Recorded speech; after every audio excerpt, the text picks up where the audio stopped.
Alhamdulillahi Rabbil Alamin. Wa bihi nasta'inu ala umuri dunya waddin. Wassalatu wassalamu ala ashrafil anbiya'i wal mursalin. Wa ala alihi wa sahbihi ajma'in. Amma ba'du. Ashhadu an la ilaha illallah wahdahu la syarika lah wa ashhadu anna Muhammadan abduhu wa rasuluhu la nabiyya ba'dah. Qala Allah ta'ala fi kitabihil karim. A'udzu billahi minasy syaithanir rajim. Ya ayyuhalladzina amanu taqullaha haqqa tuqatih wa la tamutunna illa wa antum muslimun. Shadaqallahul adzim. Ya ibadallah, usikum wa nafsi bitaqwallah faqad fazal muttaqun. Ma'asyiral muslimin, jamaah sidang Jumat rahimakumullah. Alhamdulillah, siang hari ini kita bisa menunaikan ibadah Jumat dengan serangkaian amalannya. Dan ibadah Jumat kita hari ini tanggal 9 Mei tahun 2025 ternyata bertepatan dengan tanggal 11 bulan Dzulqa'dah, bulan yang ke-11 dalam putaran tahun Hijriah, di mana bulan Dzulqa'dah ini termasuk dalam Ashhurul Hurum, termasuk dalam 4 bulan yang dimuliakan Allah. 3 bulan disebutkan berurutan, yang 1 bulan melompat jauh. 3 bulan yang berurutan adalah bulan Dzulqa'dah, Dzulhijjah, Muharram. Dan 1 bulan yang melompati 6 bulan adalah bulan Rajab. Maka banyak kemuliaan yang ada di dalam bulan Dzulqa'dah, dan kita dianjurkan untuk banyak-banyak beribadah, bertaubat, berzikir, sekaligus belajar, khususnya mempelajari sirah nabawiyah dan qasasul anbiya. Kenapa? Karena ternyata di bulan Dzulqa'dah sepanjang tahun sejarah Islam banyak peristiwa yang terjadi di bulan Dzulqa'dah. Banyak pula pelajaran yang bisa diambil dari kisah-kisah yang terjadi di bulan Dzulqa'dah. Di antaranya adalah peristiwa ketika Nabi Musa alaihi salatu wassalam bermunajat kepada Allah. Munajat itu artinya berbicara lirih, tidak berteriak-teriak, tidak sekedar berdoa, tapi ada curhat di dalamnya. Curhat kepada Allah dengan mengeluarkan suara lirih. Hanya dilakukan berdua antara al-khaliq dengan makhluk, hamba dengan Allah. Itu yang dilakukan oleh Nabi Musa atas perintah Allah. Allah memanggil Nabi Musa untuk bermunajat di bukit atau gunung Tur Sina selama 30 malam. Nabi Musa berpuasa. Hampir saja membatalkan puasanya, pada Allah dihentikan. Ya Musa, jangan kau batalkan puasanya. Kata Musa, ya Allah, mulutku bau. Kata Allah, bau mulut orang yang berpuasa di sisi Allah lebih wangi daripada minyak kasturi. Maka Musa gagal membatalkan puasanya dan Allah justru menambah 10 malam lagi. Jadi genap 40 malam munajatnya Nabi Musa kepada Allah Subhanahu wa Ta'ala. Begitu lama munajat Allah dengan Nabi Musa, munajat Musa dengan Allah, cukup lama 40 malam. Maka wajar kalau Nabi Musa bergelar kalamullah, Nabi yang banyak kesempatan berbicara, berkomunikasi, dan berinteraksi kepada Allah. Saking senangnya Nabi Musa, hampir melampaui batas. Minta kepada Allah, ya Allah tunjukkan wajahmu. Apa kata Allah? Engkau tidak sanggup ya Musa. Memaksa, cobalah lihat bukit, lihat batu yang ada di sana. Maka ketika Musa baru memandang batu saja, memandang bukit saja, seketika meledak dan Musa terjungkal dan terjatuh. Maka seketika itu pula sujud kepada Allah, bertaubat sebagai tanda minta maaf kepada Allah karena melampaui batas. Nah, ini pelajaran buat kita yang mungkin tidak sadar kita sering melampaui batas, berlebihan. Di sini Allah memberikan pelajaran kepada Nabi Musa untuk banyak-banyak bertobat, minta maaf kepada Allah, sembari istighfar, mumpung di bulan Dzulqa'dah.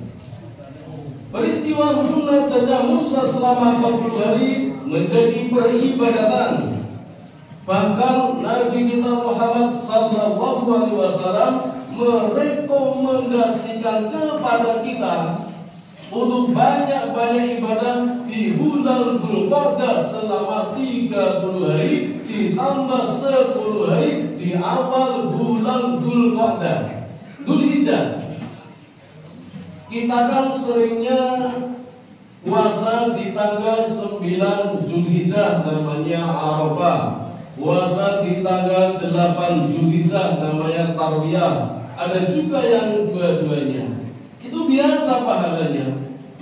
Nah, ini Nabi tawarkan kepada kita satu amalan puasa yang pahalanya mengalahkan jihad fisabilillah, berjuang di jalan Allah. Hadirin yang dirahmati Allah, kita tinggal di negara kita Indonesia, nampaknya tidak mengenal jihad. Kapan kita mau perang? Di mana kita mau perang? Mau ke Palestina tidak diizinkan. Kalaupun ke sana sama dengan setornya Pak. Jihad di dalam negeri melawan siapa? Apa melawan penguasa? Apa melawan pemerintah? Maka ini kesempatan kita mendapatkan pahala yang lebih besar daripada jihad fisabilillah. Apa itu? Berpuasa 10 hari pertama di bulan Dzulhijjah.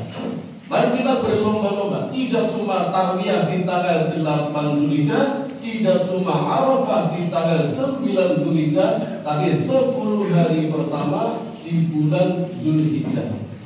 Tentu saja di hari ke-10-nya kan Idul Kurban, maka puasanya tidak perlu sampai malam hari, tidak perlu sampai maghrib, cukup menjelang sholat Idul Adha kita boleh berbuka, menyegerakan berbuka karena hendak menyembelih hewan kurban.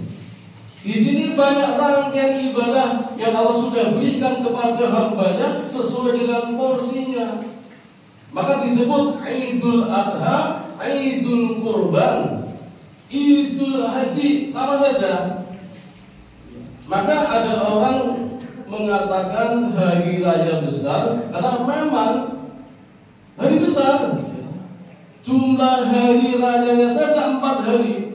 Tanggal 10 Dzulhijjah ditambah 3 ayyamut tasyrik, 11, 12, 13 Dzulhijjah, hari tasyrik. Di saat hari tasyrik kita dilarang berpuasa. Beda dengan Idul Fitri, hari raya kecil. Karena hari rayanya 1 hari, tanggal 1 Syawal. Maka kalau kita tahu konsep seperti ini, kita tidak akan membesarkan yang kecil, mengecilkan yang besar. Seringkali kita terbalik. Di hari raya Idul Fitri kita kita membesar-besarkan padahal kecil. Di Idul Adha yang mestinya besar malah dikecil-kecilkan karena kekurangan dana, kehabisan anggaran dihabiskan ketika Idul Fitri. Naudzubillah min dzalik. Itu sama saja mengutamakan sunnah, membesarkan sunnah, mengecilkan yang wajib. Harus kita ubah mindsetnya, paradigmanya kita ubah. Harusnya kita besarkan yang Idul Qurban, bukan Idul Fitrinya. Sederhananya yang disembelih saja lebih besar ketika Idul Adha dibanding Idul Fitri. Kan kita menyembelih lembu, kerbau, kambing, onta. Idul Fitri paling cuma ayam, bebek, unggas. Lebih besar di Idul Adha. Apalagi ketika Idul Adha Allah punya gawe. Orang Jawa bilang duwe gawe. Besar Allah itu, dan kita diharapkan menjadi rewangnya. Maka kalau bisa kita tidak punya acara, kita kalau bisa gak usah mandu di bulan di mana Allah duwe gawe, gak usah nanti atau bikin acara lah. Kita khusus fokus acaranya Allah. Kenapa? Pertama, Allah mengundang muslim-muslim yang kaya, yang memiliki dana besar, puluhan juta, ratusan juta, langsung dipanggil oleh Allah untuk beribadah haji. Itu gawenya Gusti Allah di situ. Untuk yang tidak memiliki dana besar, paling hanya 5 juta, 3 juta, Allah juga panggil. Ada gawe menjadi sahibul kurban. Rata-rata sekarang 3,5 juta, tinggal pilih sapi atau kambing. Itu duit gawenya Allah, kita jadi rewangnya. Kalaupun tidak mampu, pilihan yang ketiga menunaikan ibadah puasa.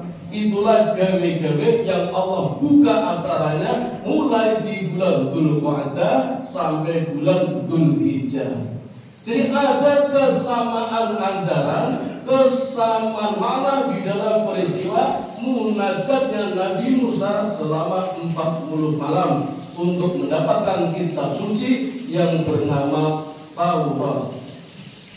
Dalam satu riwayat disebutkan Taurat bentuknya papan. Kalau memang kita menerima pemahaman bahwa Taurat bentuknya papan, tentu pesan-pesan Allah, firman-Nya tidak memuat banyak. Maka kita pernah mendengar ada film berjudul The Ten Commandments, 10 perintah Allah. Itu yang diterima oleh Nabi Musa setelah bermunajat kepada Allah selama 40 malam, kemudian menemui kembali umatnya yang telah ditinggal oleh nabinya selama 30 malam.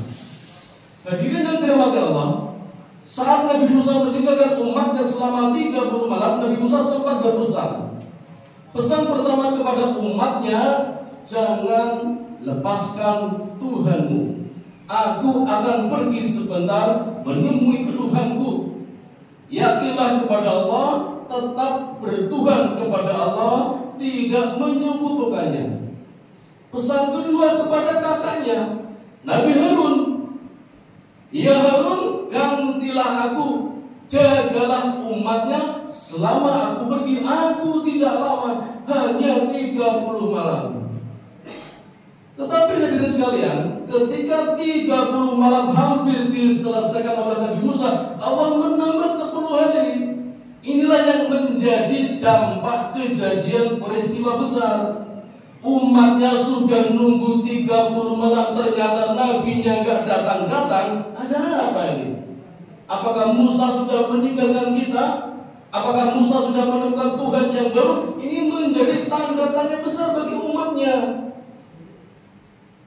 Dan hadirin sekalian, ternyata dalam situasi seperti ini tampil seseorang yang namanya sama dengan Nabi Musa. Nama kecilnya sama, Musa bin Ja'far. Kalau yang Nabi Musa asli, Musa bin Imran, itu Nabi Musa asli. Yang Nabi Musa palsu, itu Musa bin Ja'far. Itu nama kecilnya.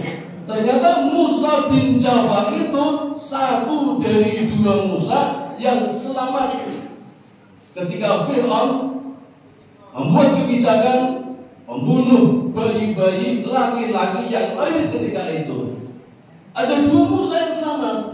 Selama ini kita mungkin tahunya satu Musa, Nabi Musa. Ternyata ada Musa lagi, Musa bin Jafar, yang nama panggilannya adalah Samiri atau As-Samiri. Dan ini bertingkah, hadirin sekalian. Ketika Musa meninggalkan umatnya, Musa bin Jafar atau Samiri tampil dengan membawa karya besarnya. Apa karya besarnya? Membuat Tuhan baru berupa anak sapi dari emas, logam mulia yang dibawa umatnya Nabi Musa ketika melarikan diri dari kejaran Fir'aun melewati Lautan Merah. Itu membawa emas ternyata. Dan disinilah Nabi Musa kecewa dengan umatnya yang sudah diselamatkan, ditolong, ternyata sempat-sempatnya melarikan diri sambil membawa emas-emas yang ada di kerajaan Fir'aun. Dan hasil rampasan atau pencurian emas dari umat ini dimanfaatkan oleh Samiri atau Musa bin Jafar untuk dijadikan anak sapi. Dan hadirin, ini aja pelajaran dari kita. Musa bin Imran, Nabi Musa, hidup di kalangan kerajaan. Rajanya, majikannya ahli maksiat. Di kerajaan banyak maksiat, tapi Musa menjadi orang alim, menjadi orang soleh. Samiri atau Musa bin Jafar itu waktu kecil diasuh oleh malaikat Jibril di hutan, tapi menjadi orang yang salah, bukan soleh. Maknanya apa ini? Ini pelajaran buat kita. Pentingnya pendidikan. Walaupun tinggal di tempat daerah wilayah yang banyak maksiat, banyak kejahatan, kalau pendidikannya berhasil, insya Allah tetap menjadi orang soleh. Walaupun bertempat tinggal di daerah orang-orang alim, tapi kalau pendidikannya gagal, jadilah orang yang salah, bukan orang yang soleh. Seperti Samiri, ketika kecil dididik oleh malaikat Jibril di dalam hutan yang sunyi, tidak terkontaminasi oleh banyak virus dan polusi, tapi nyatanya menjadi orang yang buruk, yang menjadi nabi palsu, membuat berhala dari anak sapi. Beda dengan Nabi Musa, hidup di alam maksiat, di kerajaan glamor, ternyata tetap menjadi orang soleh. Inilah pentingnya pendidikan.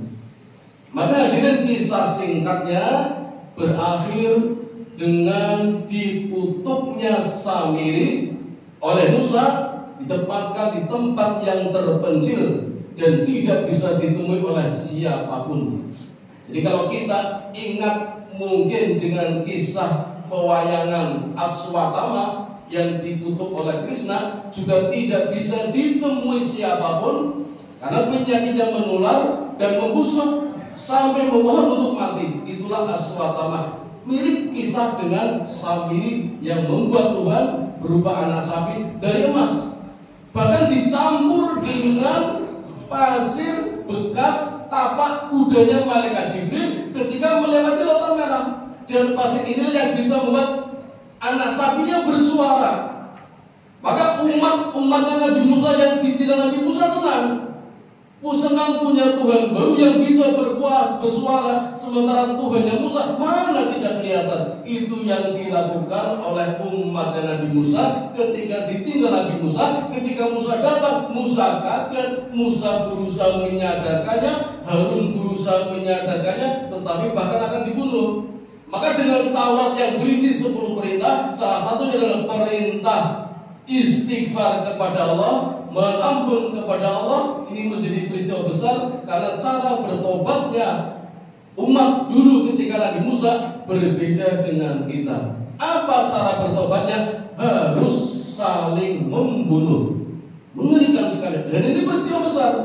Dari 120.000 umat Nabi Musa ketika itu, yang harus melakukan pertobatan saling membunuh itu lebih dari 70.000 ketika itu. Kita bersyukur hadirin, cara tobat kita mudah sekali, cukup membaca istighfar. Satu kali saja membaca istighfar, astagfirullahaladzim, mampu menghapuskan dosa-dosa kita setinggi langit pertama. Apalagi berkali-kali istighfarnya, apalagi bertobat, apalagi di bulan Dzulqa'dah.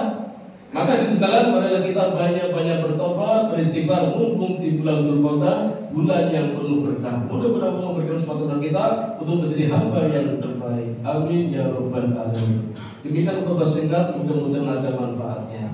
Wa qur rabbil fir warham wa anta khairur rahimin.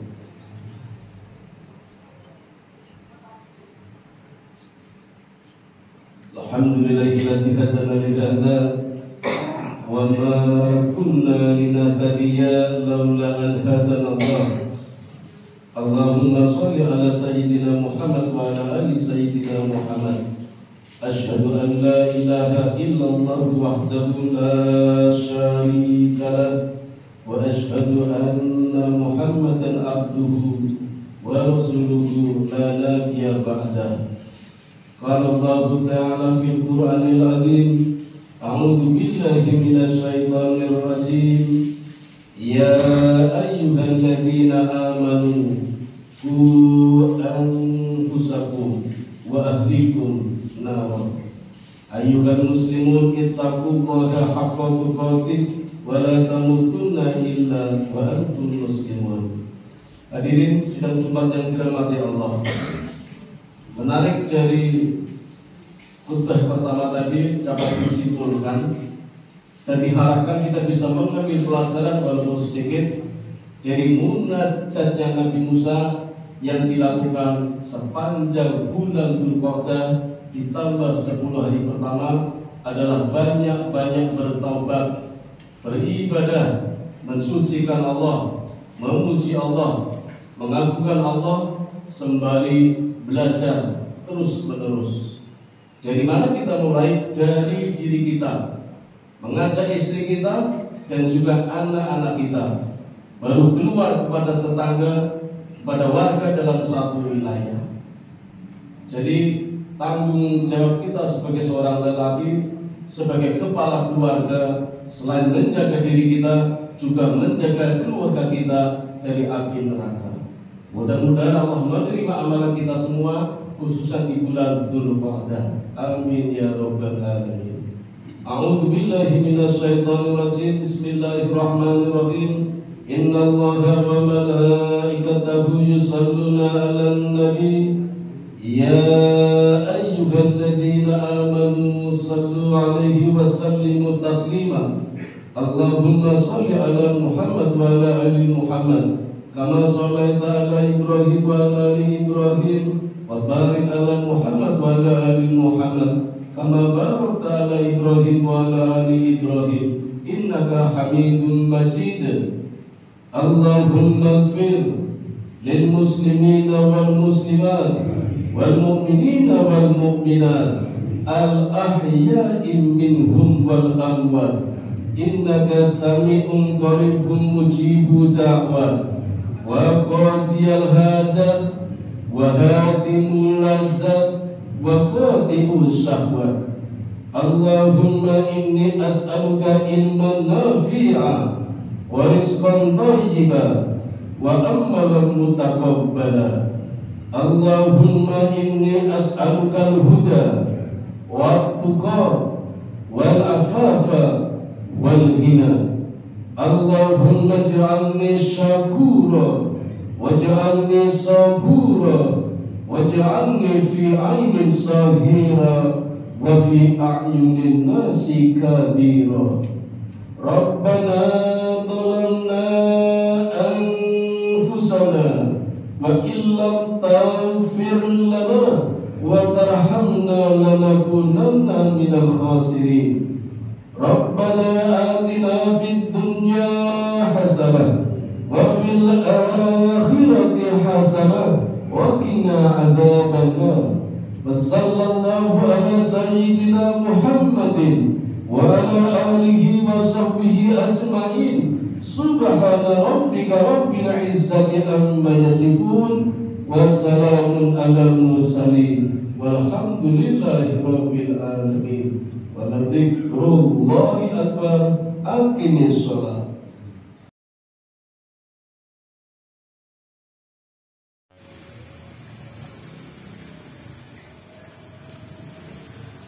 Allahu akbar.